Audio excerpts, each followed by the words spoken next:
You know that feeling, right? You've sat through a presentation that was just jam-packed with data, but you walked away thinking, what was the point of all that? Well, the real secret to a great presentation isn't just about showing your work. It's about telling a killer story with it. So that's what we're going to dive into, how to go from just dumping data to delivering a message that actually sticks. It all boils down to this brilliant metaphor, the difference between exploring and explaining. Your exploratory work, that's the messy, behind-the-scenes stuff. It's like opening 100 oysters just to find a couple of pearls. But when you get up to present, your job is completely different. Your job is to explain. It's to show your audience the two amazing pearls you found, not to make them sit there while you reopen every single empty oyster. Okay, so here's our game plan. First, we're going to pinpoint the biggest mistake most people make. Then, we'll lay out a super simple framework to fix it. We'll walk through the essential questions, who, what, and how, and we'll wrap up with a practical tool that will make sure your story hits home every time. Right, let's get into that big mistake. I mean, we've all been there. You've spent hours, maybe even days, doing all this deep analysis. So, of course, you want to show everyone every single thing you did, just to prove how hard you worked. But that temptation, that's exactly where most presentations fall apart. And this right here is a total shift in how you need to think.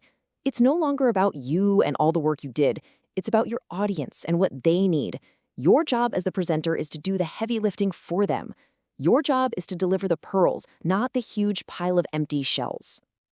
So, how do we dodge this trap? The solution is to plan everything out with what we'll call a context-first framework. And what that really means is, before you even dream of opening PowerPoint or Keynote, you got to take a step back and think like a strategist. And it's actually super simple. It just comes down to three questions: who, what, and how. But here's the kicker. The order is absolutely crucial. You have to figure out who you're talking to and what you need from them before you can even begin to think about the how. You know, the data, the charts, and all the visuals you're going to use. It all starts with who. Seriously, this is the foundation for your entire presentation. Because let's be honest, a message that's designed for everybody, it ends up being a message for nobody. You have to get specific. You've got to ask yourself, am I talking to the actual decision maker? Do they already see me as an expert, or do I need to earn their trust first? Really understanding their point of view and even their biases is going to completely change how you frame your story. Okay, once you've locked in who your audience is, you need to get crystal clear on what you want from them. This isn't just about sharing some interesting factoids. It's about making something happen. It's about driving an outcome. And here's the tough love part. Every single piece of communication needs a purpose. If you can't say in one simple sentence what you need your audience to know or do, then you're probably not ready to present. It's really that simple. You need a clear call to action. So to make this happen, we're going to use a super powerful tool called the Big Idea. The goal here is to boil your entire presentation down into one single powerful sentence. For it to really work, it has to state your unique point of view, it has to make it clear what's at stake, and it has to be a complete thought that someone can act on. All right, let's make this real. Imagine you're a science teacher talking to the school budget committee. A really strong big idea would sound something like this. The pilot summer learning program was a success at improving students' views on science. And because of that success, we are recommending we continue it, so please approve our budget for this program. See how that works? It's got everything. It states a clear point of view. The program worked. It clarifies what's at stake. We need the money to keep it going. And it ends with a direct ask. That sentence becomes your North Star. And finally, we get to the how. Now that you know who you're talking to and what your big idea is, now you can figure out the best way to use your data to get that message across.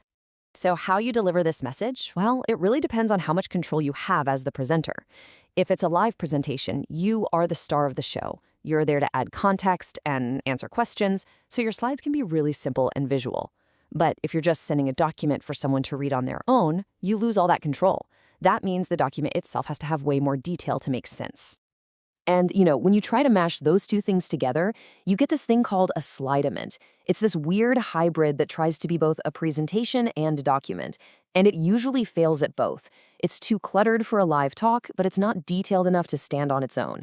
Figuring out which one you actually need is so important. So you've done all the planning. You know your who, your what, and your how. The very last step before you build a single slide is to storyboard.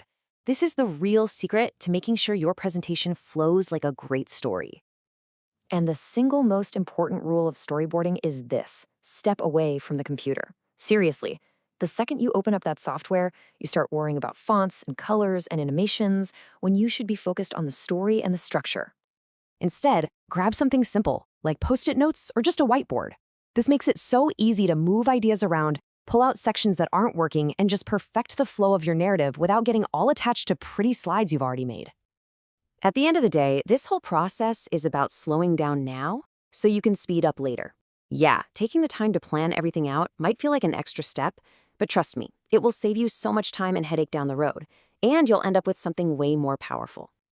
So the next time you're getting ready to share your work, just remember the oysters. You've already done the hard part. You found the pearls. The only question left is, who really needs to see them?